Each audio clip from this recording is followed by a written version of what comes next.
আজ দেশের ৬টি জেলার উপর দিয়ে ৬০ কিলোমিটার বেগে ঝোড়ো হাওয়া সহ বজ্রবৃষ্টি হতে পারে বলে জানিয়েছে আবহাওয়া অধিদপ্তর।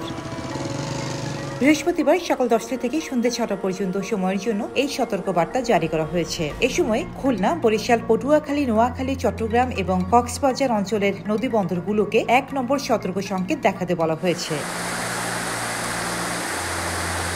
আবহাওয়ার পূর্বাভাসে আরও জানানো হয়, সারা দেশের বিভিন্ন এলাকায় দমকা হাওয়া সহ হালকা থেকে মাঝারি ধরনের বৃষ্টি অথবা বজ্রবৃষ্টি হতে পারে। এর মধ্যে খুলনা, বরিশাল, চট্টগ্রাম ও সিলেট বিভাগে কিছু কিছু জায়গায় এবং রংপুর, রাজশাহী, ময়মনসিংহ ও ঢাকাতেও বৃষ্টির সম্ভাবনা রয়েছে। এদিকে দেশের কিছু অঞ্চলে মৃদু তাপপ্রবাহ বয়ে চলেছে। টাঙ্গাইল, ময়মনসিংহ, মৌলভীবাজার, ফেনী, ব্রাহ্মণবাড়িয়া, যশোর, কুষ্টিয়া ও চুয়াডাঙ্গার পাশাপাশি রংপুর ও রাজশাহীর উপর দিয়ে বইছে গরম বাতাস।